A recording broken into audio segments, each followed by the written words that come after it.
What is Aristotle's view on women? Have you ever wondered how one of the greatest philosophers viewed women? Aristotle's perspective is quite fascinating and complex. His thoughts are rooted in his understanding of natural order and biological differences. He believed these differences determined social roles and moral capacities. According to Aristotle, women were naturally subordinate to men. He justified this view through his observations of nature and his philosophy of hierarchy. At the heart of Aristotle's thinking is the idea that nature creates beings for specific purposes. He argued that everything functions best when fulfilling its natural role. In this framework, men and women have distinct natures and roles. Aristotle regarded men as superior in rational capacity and leadership. He viewed women as biologically and intellectually inferior, lacking the full rationality needed for political and moral authority.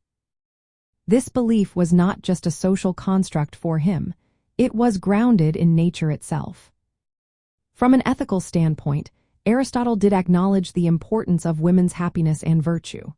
He suggested that a society cannot be truly happy unless women are happy as well. However, he confined women's moral and social roles primarily to the household. In this space, their virtues, such as care and management of the home, were seen as necessary but not sufficient for participation in the political life of the city-state. He argued that women's virtues did not contribute directly to the common good in the same way men's virtues did through public life. Aristotle's ethics emphasized the development of virtue through reason and fulfilling one's natural function.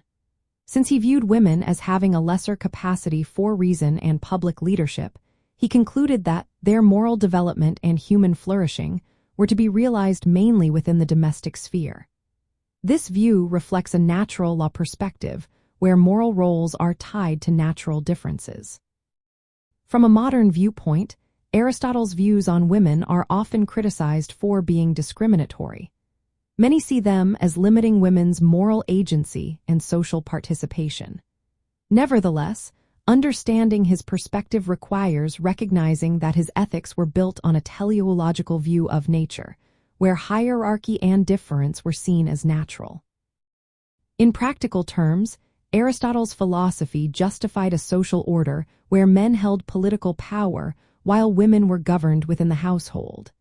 His recognition of women's happiness as important does show some ethical concern for their well-being. However, this concern was limited by his belief in their natural subordination. So, Aristotle's ethical and moral view on women is that they are naturally subordinate to men due to differences in rational capacity and nature. This belief restricts their role to the household and excludes them from political life, while still acknowledging their importance for the overall happiness of society.